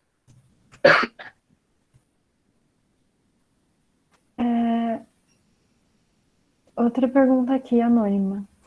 Sabendo que as massas de ar se misturam, podemos dizer que os animais migram se orientando pelas correntes de massa de água através da temperatura? Podemos dizer o quê? Que os animais migram se orientando pelas correntes de massa de água através da temperatura? Eu não sou especialista em parte de biologia. Essa pergunta é muito importante para os biólogos. Mas eu sei, eles vão falar com muito mais detalhe, pessoal. Mas eu sei que grande parte dos organismos vivos, eles vivem dentro de certas condições de temperatura e salinidade. E eles migram também com essas condições. Então, realmente, essa situação é correta e é uma das áreas de contribuição entre a física e a biologia. Então, por isso que o biólogo também precisa conhecer as propriedades para ele saber como que se comportam essas espécies e como elas se deslocam. É um fato. A observação está correta. Aqui uma pergunta sobre Cabo Frio, né? Cabo Frio também é um assunto parecido com o que eu mostrei em grande escala. Eu posso até repetir aqui a figura. Sobre o problema de esfriamento de águas na superfície. Quer ver? Aqui. Eu falei que os ventos aqui, no lado leste dos oceanos, impulsionam as águas para longe da costa e eu não vou ter um buraco de água aqui, a água vai aflorar e vou ter água mais fria. Em Cabo Frio, isso acontece em pequena escala, não é uma escala tão forte que nem no lado leste dos oceanos, mas acontece também. Então, aqui em Cabo Frio, numa extensão espacial não muito grande, se você for ver bem detalhadamente aqui, em Cabo Frio também a água é um pouco fria, porque o sistema de correntes afasta, aqui é um pouquinho mais amarelo, o vermelho é um pouquinho mais claro, porque o vento sopra em Cabo Frio de uma forma muito, muito eficiente, né? E o vento soprando aqui, ele impulsiona as águas para longe da costa e as águas abaixo da superfície afloram, né? E vêm mais frias, né? E temos uma ressurgência de águas. Movimento vertical de águas frias vindas do fundo para a superfície. Boa pergunta. Todas as perguntas são bem-vindas, pessoal. Tem mais algumas aqui. Sim, ainda temos tempo. Vamos lá. Perguntou se a salinidade tem relação com a temperatura da água. Boa pergunta. São praticamente independentes. Temperatura e densidade são muito correlacionadas de uma forma inversa, de uma forma espelhada. Aumenta a temperatura, diminui a densidade. Em áreas costeiras, salinidade e densidade também são relacionadas. Em áreas costeiras, provavelmente, A salinidade afeta a densidade. Agora, salinidade e temperatura, não. A temperatura praticamente não tem relação. São independentes. A temperatura depende da radiação solar. Bem, a radiação solar aquece. A salinidade depende de evaporação e precipitação. Então, realmente, não tem muita relação, não.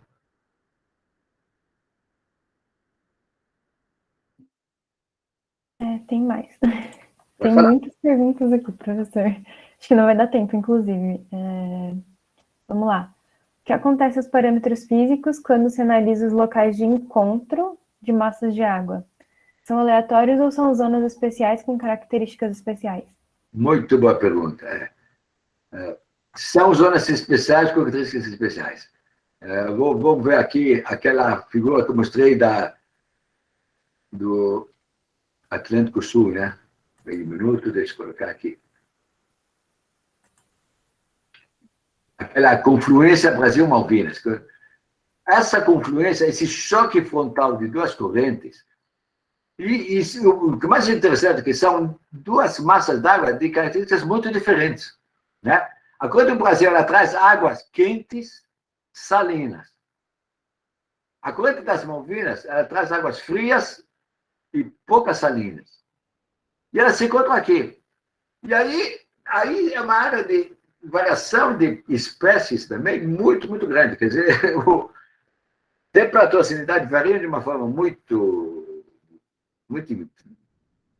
grande, né? E o choque, às vezes, a corrente do Brasil prevalece, então ela empurra o choque um pouco mais para baixo. Às vezes, a corrente das Malvinas prevalece, ela empurra o encontro mais para cima. São águas muito especiais. Muito especiais, têm todo um comportamento biológico muito específico. Muito boa pergunta. Toda pergunta é bem-vinda, hein, pessoal? Vocês estão aqui para aprender e eu tentar ensinar o que eu sei. Tem muitas perguntas legais aqui. Qual a diferença entre pressão e peso exercido pela coluna d'água? É a mesma coisa? A pressão é o peso dividido pela área em que ela está atuando. O peso está atuando. Quer dizer, o peso é uma força. A pressão é força por unidade de área. Então, eu tenho, por exemplo, um peso de 15 joules. Isso é um peso, é uma força. Agora, por 15 joules em 1 metro quadrado, é uma pressão. Se eu tivesse 15 joules numa área de 500 metros quadrados, é uma pressão muito menor, é uma pressão pequenininha. Então, precisa ver a pressão por área. Certo? Se a salinidade varia no tempo e quais os efeitos na vida marinha? Muito boa pergunta. A salinidade também varia. Como eu vou passar por estação? Depende muito da estação do ano. Então, a salinidade também vai variar.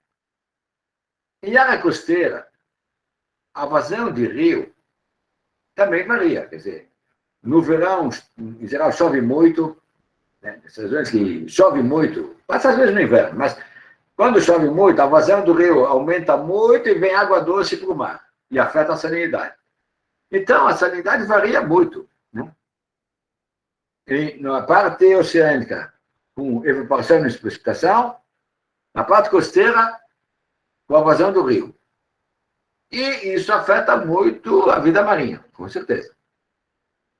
Os organismos que dependem da salinidade vão variar muito com essas variações de salinidade. Principalmente no contraste entre as estações inverno e verão.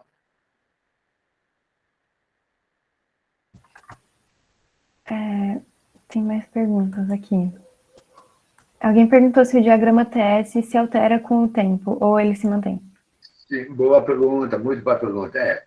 O diagrama TS se altera assim com o tempo. Quer dizer, cada região do oceano, ela experimenta a mesma temperatura, a salinidade, com a estação do ano, principalmente, com o inverno e o verão. E aí essas curvas também, elas não são rígidas, fixas e imutáveis. Se fosse assim, A gente ia ali medir num lugar, no oceano, e não precisava nem voltar lá. Não é bem assim. Quer dizer, você mede, você vê como que elas variam entre o verão e o inverno.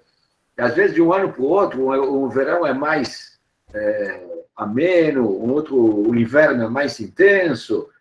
Então, essas variações no espaço e no tempo têm sido os principais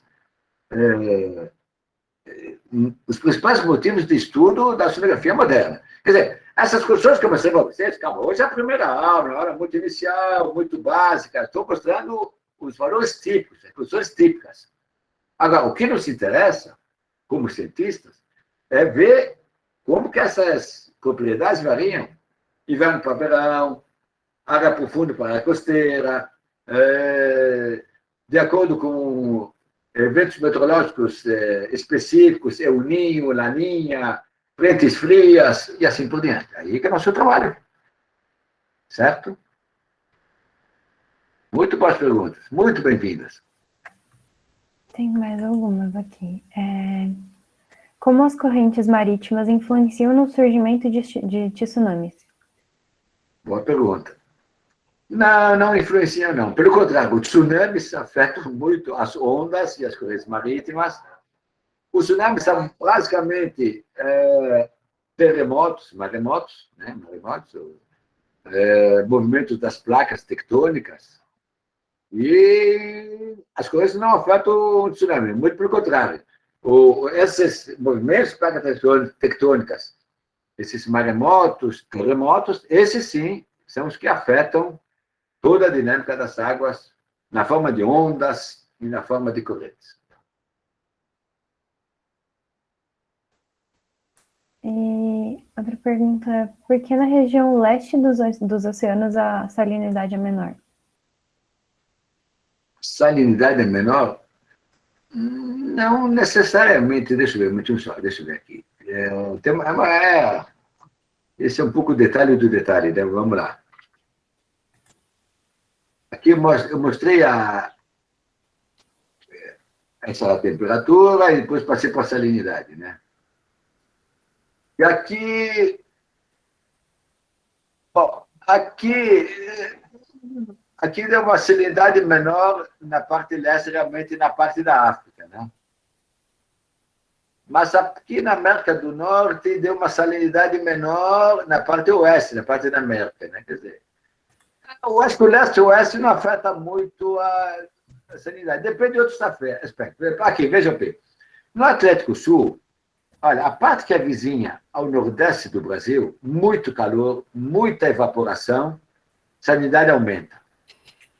Então, mais do que no outro lado.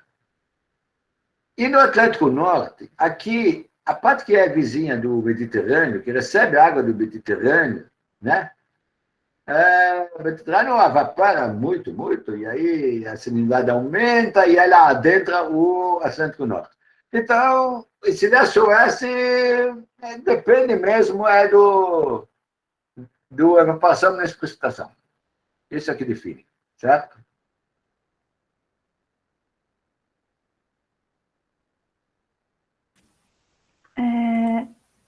Aqui alguém perguntou, existem zonas, entre parênteses, nas massas de água, que possuem dados muito divergentes dos característicos daquela massa de água, ou é tudo mais ou menos homogêneo? Excelente pergunta. Aqui, novamente, a primeira aula, e eu mostrei só condições típicas. Agora, realmente, isso não quer dizer que uma massa d'água tem aquele valor e pronto. Acabou, não se mexe mais. Não é bem assim, né?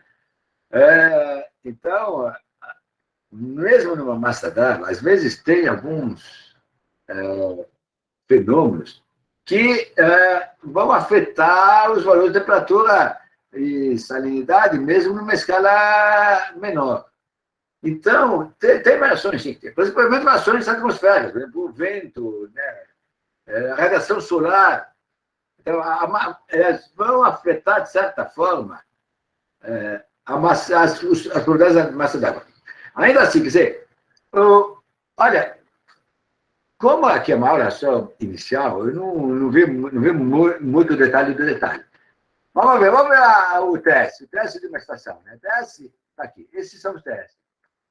Aqui eu mostrei a água central da Elétrico Sul. Sempre, sempre. A massa da água central da Elétrico Sul está nessa faixa aqui, né? Ao longo dessa linha. Mas não é exatamente em cima da linha. Logo depois você fala, olha, a água central do Atlântico Sul, ela tem essas temperaturas, mas ela vai estar, olha, a água central do Atlântico Sul, tudo que tiver nesse quadrado, né, nesse retângulo, quer dizer, é água central do Atlântico Sul, é ACAS. Então, vale aquela linha, mas dentro de uma certa faixa. Não é a linha, em cima da linha, esquece, isso não tem. Né? É que nem você me falar, olha, qual a temperatura média na cidade de São Paulo? No inverno. Mas eu falo, bom, tudo bem, a temperatura média na cidade de São Paulo no inverno, ela é de 15 graus. Às vezes dá 10 graus, às vezes dá 20. Isso não tem jeito. Eu te dei um valor típico. Se tiver no inverno em São Paulo, se prepare que vai ter 15 graus, vai ter 12 graus. Mas não vai ser sempre isso daqui.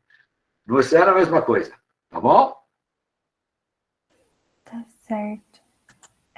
Professor, não está nas perguntas aqui, mas perguntaram qual banco de dados você usou. Bom, é o chamado banco de dados do Levitus. Eu posso até passar para vocês Quer dizer, há vários bancos de dados, mas um dos melhores, eu posso passar para vocês no chat, por exemplo, e aí vocês vão poder ver esses dados que são muito, muito legais de visualizar. Eu retirei de lá, né? Opa. Eu vou poder passar para vocês. Eu tenho só...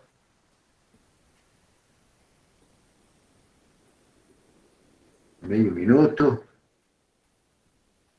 Já vou passar... É que normalmente a gente dá nos nossos cursos, né? Os sites dos bancos de dados. Aliás, eu acho que no livro também tem, mas aqui eu vou ver. Meio minuto.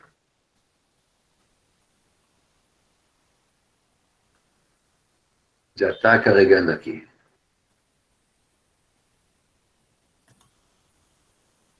Um minuto, só desculpa, me enganei. Já vou acertar aqui. O Levitus é o mesmo que o Ingrid? Porque eu tenho aqui o Ingrid. Qual? O Ingrid. Aquele do Ingrid, sim, mas eu vou passar já para ele, está aqui, ó.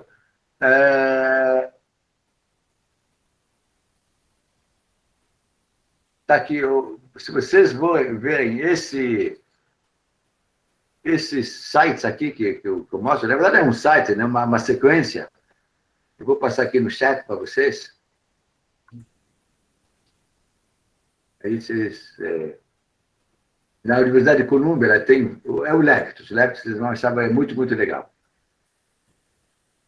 Mais alguma pergunta? Tem. Bom, pessoal, eu acho que vou fazer mais uma pergunta só e as outras eu mando por e-mail para você responder. Pode ser? Por favor, sim. Sim. Ó, a relação entre temperatura e densidade são inversas? Isso. Calma. Densidade e profundidade também inversas? É verdade? Não.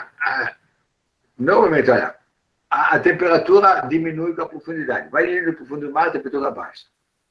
E a densidade aumenta com a profundidade. Vai indo para o fundo do mar, a densidade é maior. É assim.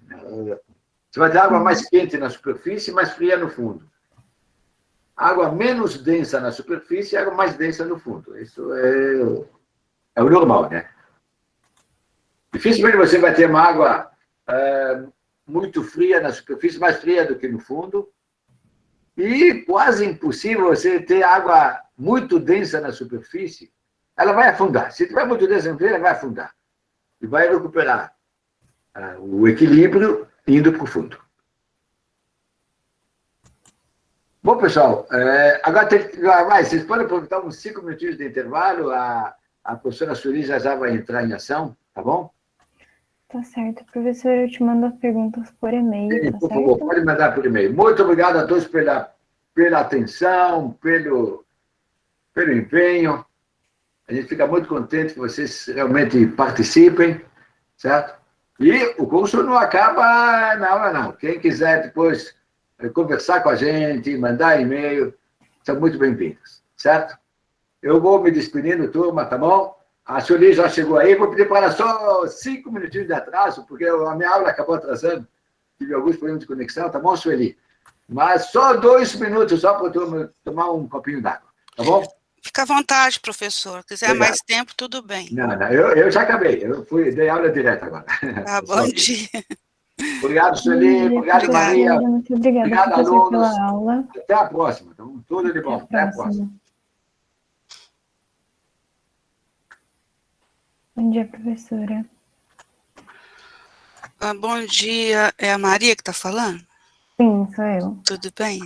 Tudo certo. Você que vai gravar a reunião? Ela tá sendo gravada já. Ah, já? Já. Ah, é direto? Você não vai interromper? Eu posso interromper e voltar. Eu acho que é bom, porque separa as aulas. Tá bom? Tá bom. Vou interromper aqui, então. Obrigada. Eles já preencheram o formulário que tinha que preencher? Já. Eu acredito que sim. Ele fecha em 2 minutos.